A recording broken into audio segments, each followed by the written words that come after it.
মৌলবাদী শক্তি দীর্ঘদিন ধরেই একটা ভারত বিদ্বেষী একটা প্রকৃতি তৈরি করবার চেষ্টা করেছে, পরিবেশ তৈরি করবার চেষ্টা করেছে, তার প্রতিফলন বর্তমানে ঘটছে। তবে একথা আমরা মাথায় রাখি যে এই ধরনের যারা বক্তব্য করছেন বা বক্তব্য রাখছেন, সময়ের সাথে সাথে তারা উপলব্ধি করবেন যে এর আগেও পাকিস্তান এই ধরনের কথা বলার পরে ভারত যে শিক্ষা তাদেরকে দিয়েছিল, সেই শিক্ষা যদি তারা না পেতে চান তাহলে নিশ্চিতভাবে এই ধরনের বক্তব্য থেকে পরিহার থাকবেন। এবং আমি আশা রাখি যে শুভবুদ্ধি সম্পন্ন মানুষ বাংলাদেশে তারা মুখ খুলবেন, নচেত যে শিক্ষা পাকিস্তান পেয়েছে বিগত দিনে, ভবিষ্যতে বাংলাদেশ। মালবাজার পৌরসভা আপনারা জানেন, সেই পৌরসভায় এই ধরনের জন্ম মৃত্যু শংসাপত্র তারা দিয়েছে। দেখা যাচ্ছে তারা সেইটাকে বের করে তারা পাসপোর্ট বানিয়েছেন, ভারতীয় নাগরিক বা ভারতীয় পাসপোর্ট বানিয়েছে, অথচ তারা আফগানিস্তানের নাগরিক হিসেবে চিহ্নিত হয়েছে। কে এই মালবাজার পৌরসভা পরিচালনা করে? তৃণমূল কংগ্রেস। এই বিষয়ে মন্ত্রক থেকে মালবাজার পুরসভার কাছে যে জাল শংসাপত্র জন্ম মৃত্যুর আফগান নাগরিকদেরকে কি করে দেওয়া হলো এই প্রশ্ন করা হলেও তারা এখন পর্যন্ত চিঠি দেয়নি, রিমাইন্ডার দিয়েছে। ফলে তৃণমূল কংগ্রেস কেন্দ্র বিদ্বেষ বা বিজেপির বিদ্বেষ করতে গিয়ে, বিরোধিতা করতে গিয়ে আজকে পশ্চিমবঙ্গকে দেশ বিরোধী জঙ্গি সন্ত্রাসীদের স্বর্গরাজ্যে পরিণত করছে। এটা হচ্ছে পশ্চিমবঙ্গের বর্তমান অবস্থা।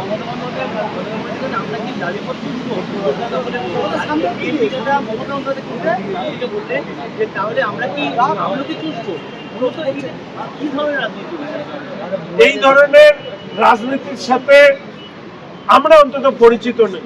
প্রথমত প্রত্যেকের এটা বোঝা উচিত যে আজকে বাংলাদেশের অভ্যন্তরে মৌলবাদী শক্তিগুলো যে ধরনের উস্কানিমূলক বক্তব্য রাখছেন, এতে একটা জিনিস প্রমাণিত হয়েছে, এটা মাননীয় মুখ্যমন্ত্রীর জন্য নয়, আমার দেশের সরকার, আমার দেশের প্রধানমন্ত্রী, এক্সটার্নাল অ্যাফেয়ার্স ডিপার্টমেন্ট, তারা যে কূটনৈতিক চাপ তৈরি করেছে সেটা আমাদের মাননীয় মুখ্যমন্ত্রী হয়তো বুঝতে পারেননি, তাই জন্য তিনি এই ধরনের কথা তিনি বলছেন। কিন্তু এটা ওরা বুঝতে পেরেছে যাদের বোঝা দরকার। ফলে এই ধরনের কোনো বক্তব্যের সাথে আমি অন্তত মাননীয় মুখ্যমন্ত্রীর এই ধরনের বক্তব্যের সাথে সহমত প্রকাশ করছি না।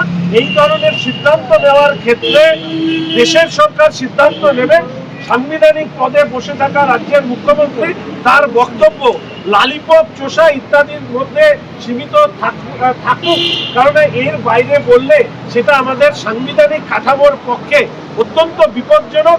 দেশ সম্পর্কে সিদ্ধান্ত নেওয়ার অধিকার দেশের সরকার, রাজ্যের মুখ্যমন্ত্রী সাংবিধানিক পদে রয়েছেন, তিনি তার বক্তব্য দেশের সরকারের কাছে জানাবেন, এটাই মনে হয় কাম্য।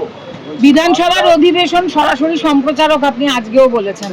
আমি বারবার করে এই কথা বলি যে বিধানসভায় লাইভ টেলিকাস্ট করা হোক। এই কারণে বলি, আমাদের রাজ্যের মুখ্যমন্ত্রী তিনি মাঝে মাঝে উপস্থিত হন, কোনো সময় ফেসবুক পেজে, কোনো সময় সরাসরি সম্প্রচার করে তার বক্তব্য দেখানো হয়। তার আগে ওনার জন্য গোলাপ বেছানো একটা পরিবেশ তৈরি করা হয় যেখানে তিনি একাই বলতে পারবেন।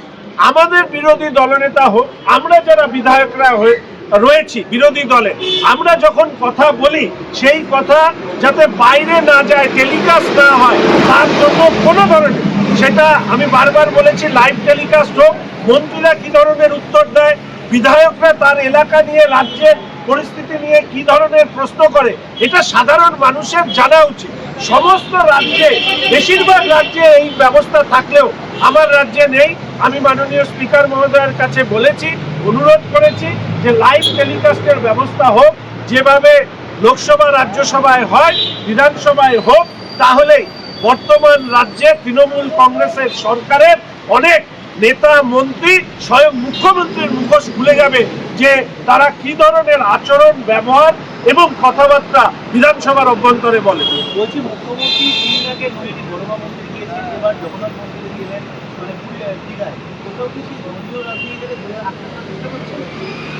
দেখুন, বাংলাদেশের ঘটনা প্রবাহে দীর্ঘদিন যাবৎ তৃণমূল কংগ্রেসের নেত্রীর চুপ থাকা তথা রাজ্যের মুখ্যমন্ত্রীর মৌনব্রত ধারণ করা তৃণমূল কংগ্রেসের অভ্যন্তরে যারা জন্মসূত্রে বাঙালি এবং হিন্দু তাদের মধ্যেও প্রশ্ন তুলে দিয়েছে যে এই তোষণের রাজনীতি আজকে বাংলাদেশে হিন্দুদের উপর যে অত্যাচার হচ্ছে একই ধরনের অত্যাচারের সম্মুখীন পশ্চিমবঙ্গে সে যে রাজনীতি করুন না কেন হিন্দু বাঙালিদের হতে হবে কিনা।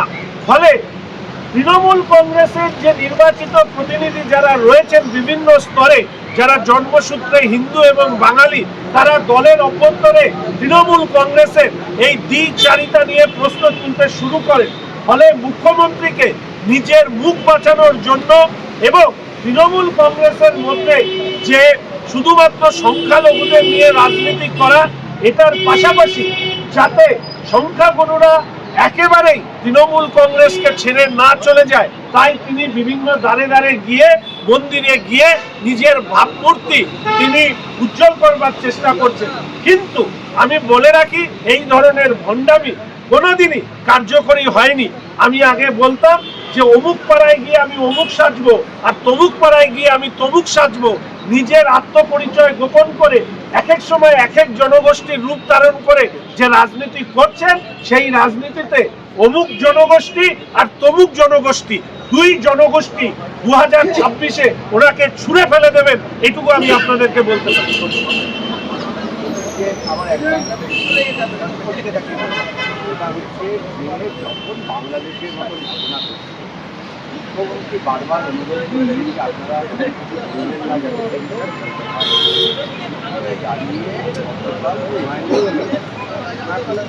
তিনি এখানে বাবরি মসজিদ বিধানসভায় যখন বলছেন তখন এর সঙ্গে প্রধানমন্ত্রী নরেন্দ্র মোদীকেও নিমন্ত্রণ করে বলে আজকে জানিয়ে গিয়েছেন।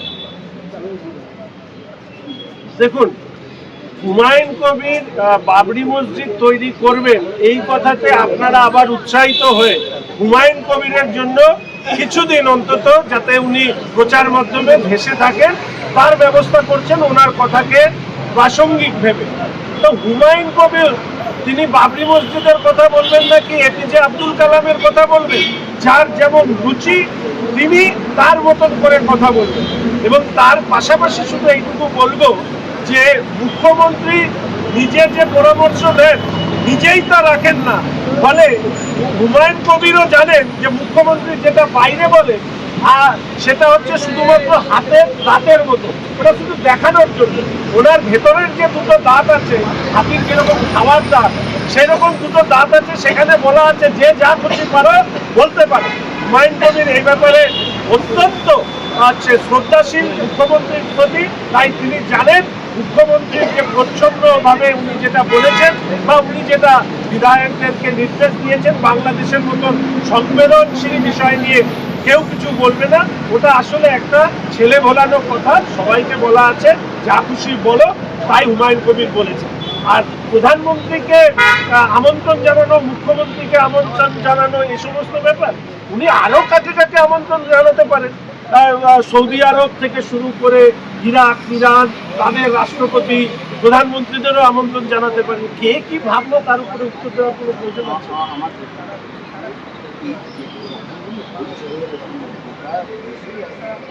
পরিস্থিতি বিশেষ করে পশ্চিম বাংলায় বাংলাদেশকে কেন্দ্র করে সবাই আবেদন করছে যে এই সময় সাম্প্রদায়িক সংস্কৃতি রক্ষা করাটাই সবচেয়ে বড় দাবি। সেরকম একটা সময় দাঁড়িয়ে বিধায়ক ভালো লাগবে না এরকম সময় দেশটা ভোট জানা উচিত, এটাকে আলোচনা হওয়া উচিত। হঠাৎ করে কেন রাম মন্দির যেটা আসলে শুরু করবো তো যদি ধ্বংসও ধরা হয় 99 সালে এই প্রথম কথা, তৃণমূল কংগ্রেস দলীয় শৃঙ্খলা, দেশের প্রতি আনুগত্য, সাম্প্রদায়িক সম্প্রীতি এই শব্দগুলোর সাথে না দল হিসাবে না বিধায়ক হিসাবে কেউ কোনোভাবে তারা পরিচিত। আমরা তো জানি যে এই রাজ্যের এমন মন্ত্রী আছেন যিনি মিনি পাকিস্তানের কথা বলেছেন, ধর্মান্তকরণের কথা বলেছেন, নানা সময় বলেছেন half of the Bengal will speak in Urdu. এই ধরনের বক্তব্য এর আগেও রাখা হয়েছে। প্রয়োজন বিশেষে আমরা আমাদের মতন করে বিধানসভার অভ্যন্তরে বিরোধী দলনেতার পরামর্শ নিয়ে কোনটা তুলবো কোনটা তুলবো না সেটা ঠিক করি। শুধু ব্যক্তিগতভাবে এইটুকু বলি যে হুমায়ুন কবিরের মতন দল যার বক্তব্য ডাস্টবিনে রাখা হবে না তৃণমূল কংগ্রেসের ঘরে শোভাবর্ধনের জন্য রাখা হবে, আগে সেটা ঠিক হোক, তারপরে ওনার বক্তব্যের প্রতিক্রিয়া। বলছি ত্রিপুরা, পশ্চিমবঙ্গ, ওড়িশা দখল করার কথা বলা হচ্ছে, এই ধরনের কথা বলছি। বাংলাদেশ তো চিন্তার বিপরীতে, কিন্তু আজকে দেখুন, বাংলাদেশে মৌলবাদী শক্তি দীর্ঘদিন ধরেই একটা ভারত বিদ্বেষী একটা প্রকৃতি তৈরি করবার চেষ্টা করেছে, পরিবেশ তৈরি করবার চেষ্টা করেছে, তার প্রতিফলন বর্তমানে ঘটছে। তবে একথা আমরা মাথায় রাখি যে এই ধরনের যারা বক্তব্য করছেন বা বক্তব্য রাখছেন, সময়ের সাথে সাথে তারা উপলব্ধি করবেন যে এর আগেও পাকিস্তান এই ধরনের কথা বলার পরে ভারত যে শিক্ষা তাদেরকে দিয়েছিল সেই শিক্ষা যদি তারা না পেতে চান তাহলে নিশ্চিতভাবে এই ধরনের বক্তব্য থেকে পরিহার থাকবেন। এবং আমি আশা রাখি যে শুভবুদ্ধি সম্পন্ন মানুষ বাংলাদেশে তারা মুখ খুলবে, নচেত যে শিক্ষা পাকিস্তান পেয়েছে বিগত দিনে ভবিষ্যতে বাংলাদেশ। মার্কিন যুক্তরাষ্ট্রের যে ছোট রাষ্ট্রের যে কনসেপ্টটা, সেটা আপাতত ফাঁস হয়েছে, মার্ক জুকারবার্গ এই প্রসঙ্গ উত্থাপন করেছে। এ রাজ্যের ক্ষেত্রে যুক্তরাষ্ট্রের যে বিষয়টা সেটা বারবার সামনে আসছে না, এবং সেটা কি মমতা বন্দ্যোপাধ্যায়ের দেখুন, এই থিওরি নিয়ে ইতিমধ্যে অনেক আলোচনা হয়েছে।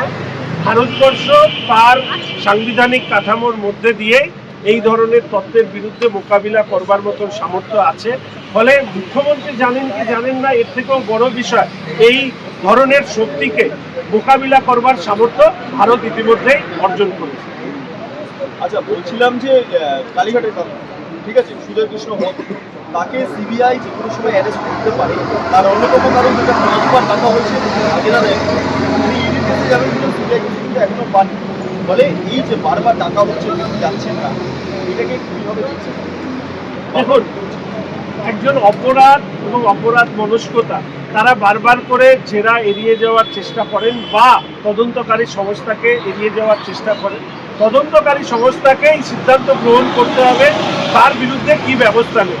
তবে এইটুকু বলতে পারি, সিবিআই হোক, ইডি হোক, আমাদের রাজ্যে বিভিন্ন সময় যে এই সময়কালে যে দুর্নীতি নিয়ে বিভিন্ন ধরনের তদন্ত চলছে, তার দীর্ঘ মেয়াদির কারণে অনেক মানুষের মধ্যে হতাশা সৃষ্টি করছে।